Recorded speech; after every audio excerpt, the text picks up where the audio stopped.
I have just landed in Asia's most strict country, a country where if you do something wrong, they could cut off your hand, or even worse.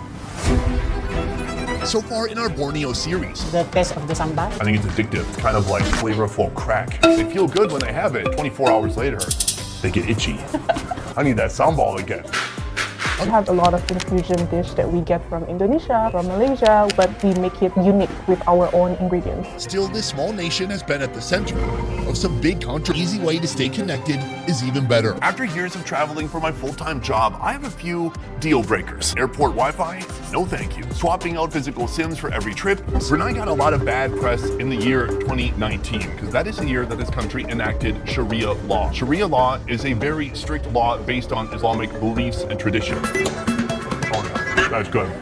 There's a bone inside, but it's a soft bone. And then the meat is very fatty. It's soft, almost buttery. That sauce is one of a kind. It's just like a thick glaze on Parks and all of that. But we have family here. That's what is more important to us here. From what I'm hearing, the story of Brunei is a lot more complicated than what you see in headlines. This is before settling down in large basins. There, it's left to solidify into a gluey-like substance. From here, it's just one step away from becoming ambuyat, which is one of this. Oh, I thought we were doing it later. Are you gonna try it? I'll try it if you try it. I don't want to, but I want to see you suffer, so I'll do it. You go first. I want you to do it together. Together? All right, cheers. The recipe kicks off with oil, star anise, cinnamon, ginger, lemongrass, garlic, shallots, turmeric powder, and chicken fallopian tubes. The world's most intense condiments. Fermented durian. The tempoyak. Tempoyak only from the white durian. We don't use other durian. Durian that's been fermenting for over a year. I'm gonna give it a bit of a sniff right now. Oh, It's not as strong as you think. $1 billion. Can you talk about some examples of this country's wealth? We have a university called UBD. Just because you are a Brunei citizenship, you get paid monthly to study if you want to touch more. Fish cooked to tender perfection and its skin crackling crisp, the chef lays it on a plate and serves it with a flavorful sauce. I was told this is nyonya sauce. Like, no, this is like turmeric and coconut cream. It's savory, it's sweet, it's delicious. Do you want some more? Oh, I'm good. Uh-oh. She said there would be hints if she didn't like it. Oh, no. I love this. It's easy to spot after dark. In this corner of Malaysia, dive bars with pork-heavy menus and beer-slicked floors offer a brief escape. Reality Sharia law is not fully implemented, so you don't get stoning of gay people, you know. So that's a great example. In 2019, it was made public that Brunei was going to enact Sharia law. Around that time, their tours, I'm really tumbling into the dark side. Episode 1, The Disappearing Town, The Letter. It started with a letter I was never meant to receive. No knock on the door. No footsteps in the hall. Just ... There it was, lying on my desk, as if it had always been there. A plain envelope. No return address. The paper a little damp from the rain outside. My name wasn't even on it. I should have thrown it away, but something in me wanted to know what was inside. The paper was thin and cold between my fingers as I tore it open. No message, no date, no explanation, just a photograph. At first, I thought it was damaged. The edges blurred like fog had walked slowly and quietly into the camera lens. But no ... the blur was movement. The photograph had been taken in a rush, like whoever held the camera was running. In the center of the image was a street, bent, not straight. Dishonest lampposts leaning like they were tired. Houses pressed close together. Shadows combining in every doorway.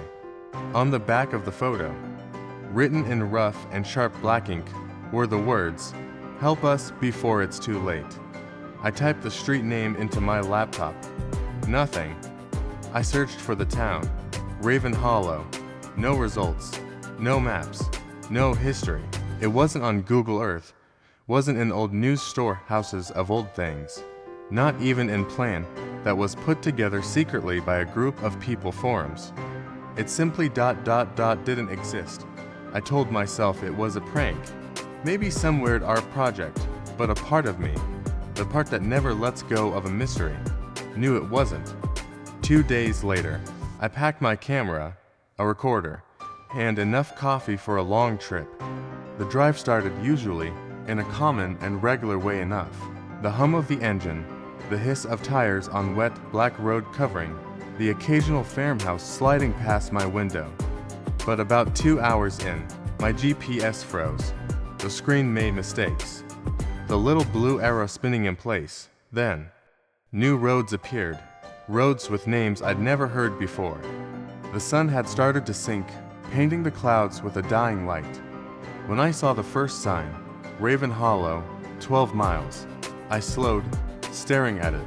The paint was peeling, the wood twisted, sick with age, but the letters were clear.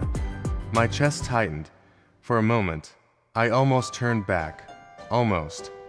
But curiosity is a dangerous thing. I pressed the device that speeds something up.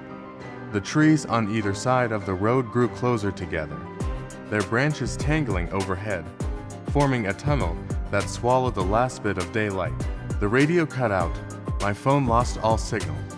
The only sound was the engine and my heartbeat in my ears. Then the fog came. Thick, rolling in from nowhere, curling around the car until I could barely see the road. And just as I was about to stop, I saw it, a weathered wooden sign. Leaning at an angle, the words barely clinging to its surface, Raven Hollow. My fingers tightened on the steering wheel. Everything in me said turn back, but instead, I kept driving. And the fog swallowed me whole.